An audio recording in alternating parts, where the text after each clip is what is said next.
সেই কারণে মুখ্যমন্ত্রীর আদেশ ছাড়া, নির্দেশ ছাড়া পুলিশ মন্ত্রী, মুখ্যমন্ত্রীর পুলিশ একটা ক্রিমিনাল, একটা বজ্জাত, একটা লম্পট, যে লুম্পেন রাজ শুরু করেছে মুখ্যমন্ত্রী, ওটা আমাদের দিয়েছেন পশ্চিমবঙ্গকে, লুম্পেন রাজ।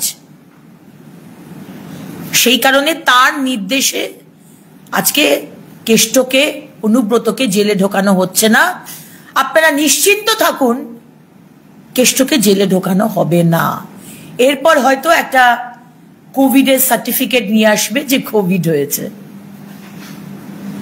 কারণ এই লুম্পেনরাই তো 26-এর বুথ রিগিং, বোমাবাজি, থ্রেট কালচার, মানুষকে গিয়ে ভয় দেখানো, এই গুন্ডারাই তো করবে।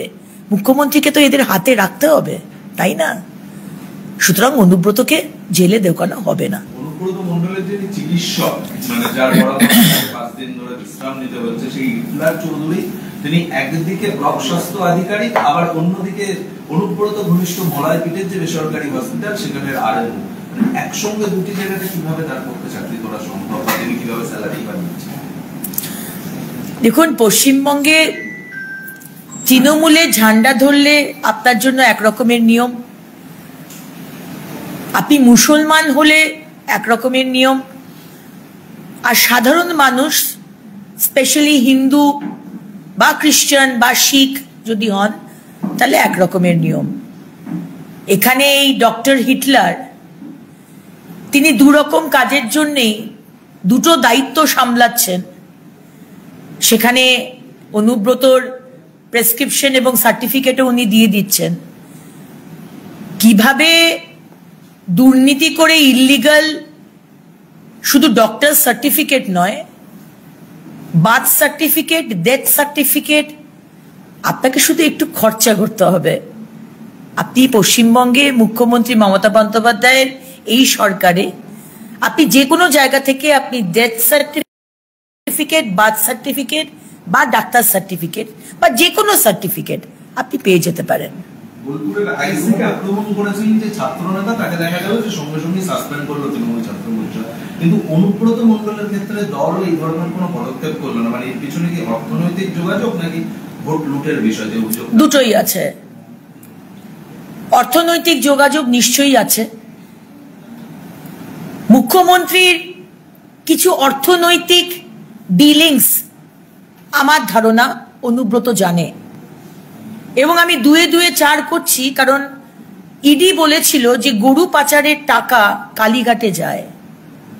কালীঘাটে কোথায় যায় আমরা জানতে চাইব। এবং তার সাথে থ্রেট কালচার, আর 8 মাস বাকি অ্যাসেম্বলি ইলেকশন। ডিসেম্বরের পরে আর কোনো কাজ হবে না, 8 মাস আমি ধরছি।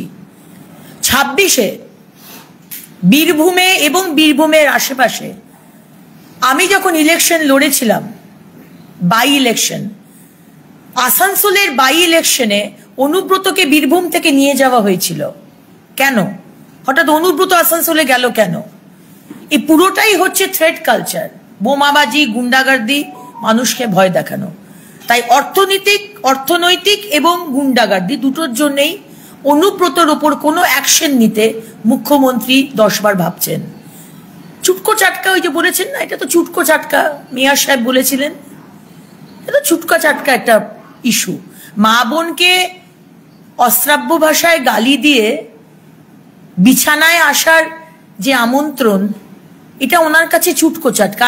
আমি আশা করব ওনার পরিবারের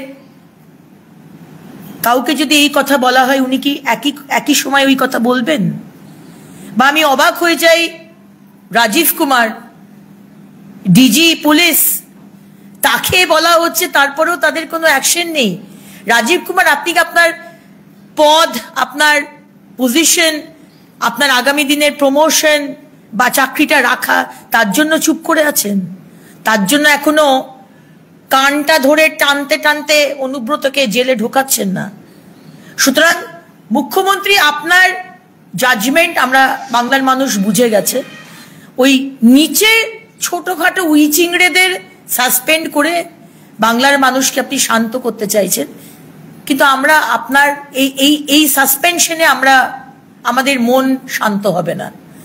আমরা চাই সত্যি যদি মহিলাদের সুরক্ষার সম্মান নিয়ে আপনি এত বড় বড় কথা বলেন, সেটা যদি সত্যি মিন করেন, তাহলে অনুব্রতকে, এখন 100 ঘন্টার ওপর হয়ে গেছে অনুব্রত মণ্ডল ঘুরে বেড়াচ্ছে, আমরা জানি আপনি ঢোকাবেন না, বাট তাও যদি আপনার মনে হয় যে আপনি বাংলার মহিলাদের পাশে আছেন, তাহলে ওনাকে কানটা ধরে টানতে টানতে আপনি জেলে ঢোকান, এটা আমরা চাই। আইসির ফোন বাজেয়াপ্ত হয়েছে পুলিশের তরফ থেকে তদন্তের সাথে, কিন্তু অনুব্রত মণ্ডলের ফোন বাজেয়াপ্ত হয়েছে কিনা সেই বিষয়টি এখনো পর্যন্ত স্পষ্ট নয়। হবে না তো, এখানে সফট টার্গেট হচ্ছে পুলিশ।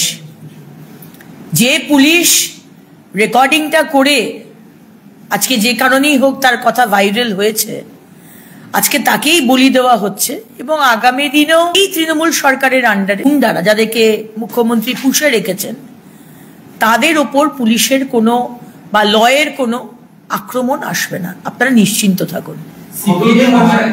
সিপিএম অভিযোগ করছে যে বিজেপি এবং তৃণমূলের অবস্থান একই, তৃণমূল এখানে অনুব্রত মণ্ডলকে গ্রেফতার করতে পারে না, পুলিশকে আক্রমণ করার, আর মধ্যপ্রদেশের বিজেপি মুখ্যমন্ত্রী কোনার বিজয় শাহ, বিজেপির একজন মন্ত্রী কোনার বিজয় শাহ, তিনি কর্নেল সোফিয়া কুরাইশিকে কুমন্তব্য করেছিলেন, তাকেও অ্যারেস্ট করতে পারে না, দুজনের অবস্থান একই।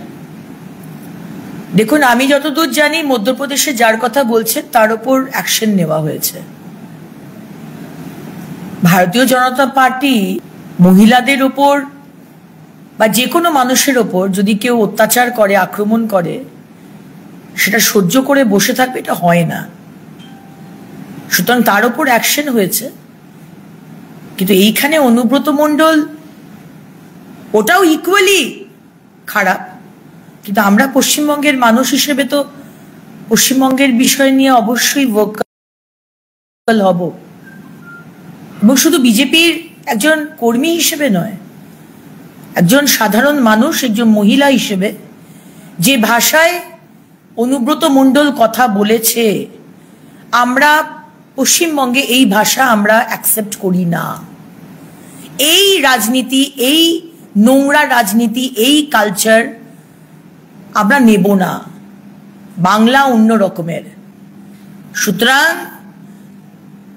মুখ্যমন্ত্রী যদি একটুও সেন্স থাকে, তাহলে ওনাকে অ্যারেস্ট করে ইমিডিয়েটলি জেলে ঢোকানো উচিত।